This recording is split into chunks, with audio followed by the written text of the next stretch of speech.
WTC final South Africa versus Australia మ్యాచ్లో నిన్న జరిగిన సెకండ్ డే థర్డ్ సెషన్లో బ్యాటింగ్ కంటిన్యూ చేశారు సౌత్ ఆఫ్రికా. 43 రన్స్ ఫర్ 4 వికెట్స్తో బ్యాటింగ్ స్టార్ట్ చేశారు. అయితే ఒక పాయింట్లో 125 రన్స్ చేసి 5 వికెట్స్ కోల్పోగా నెక్స్ట్ బ్రేక్లో రైన్ పడడంతో మ్యాచ్ కొంచెం ఆలస్యంగా స్టార్ట్ అయింది. మ్యాచ్ సౌత్ ఆఫ్రికా చేతిలోనే ఉంది అనుకున్నారు అందరూ.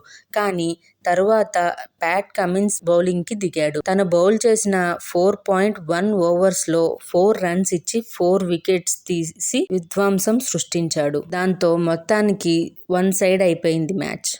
తను బౌల్ చేసిన 18 ఓవర్స్లో 6 వికెట్స్ తీసి 28 రన్స్ ఇచ్చాడు ప్యాట్ కమిన్స్.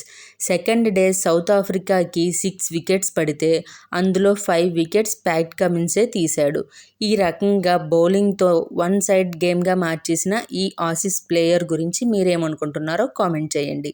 సెకండ్ ఇన్నింగ్స్లో బ్యాటింగ్కి వచ్చిన ఆస్ట్రేలియన్ ప్లేయర్స్ ముందు వెంటనే అవుట్ అయినా మ్యాచ్ అయ్యేసరికి 144 రన్స్ తీసి 8 వికెట్స్ కోల్పోయారు. ఫస్ట్ 28 ఫర్ 0 వికెట్స్తో మంచి స్టార్ట్ ఇచ్చిన ఆస్ట్రేలియన్ ప్లేయర్స్ పేస్ పిచ్ కావటంతో, అలాగే సౌత్ ఆఫ్రికా పేస్ బౌలర్స్ ధాటికి ఆస్ట్రేలియా బ్యాటర్స్ వెంటనే వెనుదిరిగారు. అయితే 73 రన్స్కి 7 వికెట్స్ కోల్పోయారు. Rabada and Lungi each 3 wicket హాల్తో అదరగొట్టేశారు. అలెక్స్ 3 రన్స్ తీయటంతో ఆస్ట్రేలియా కొంచెం నిలబడింది. 44 ఫర్ 8 వికెట్స్గా నిలిచింది సెకండ్ డే మ్యాచ్ అయ్యేసరికి.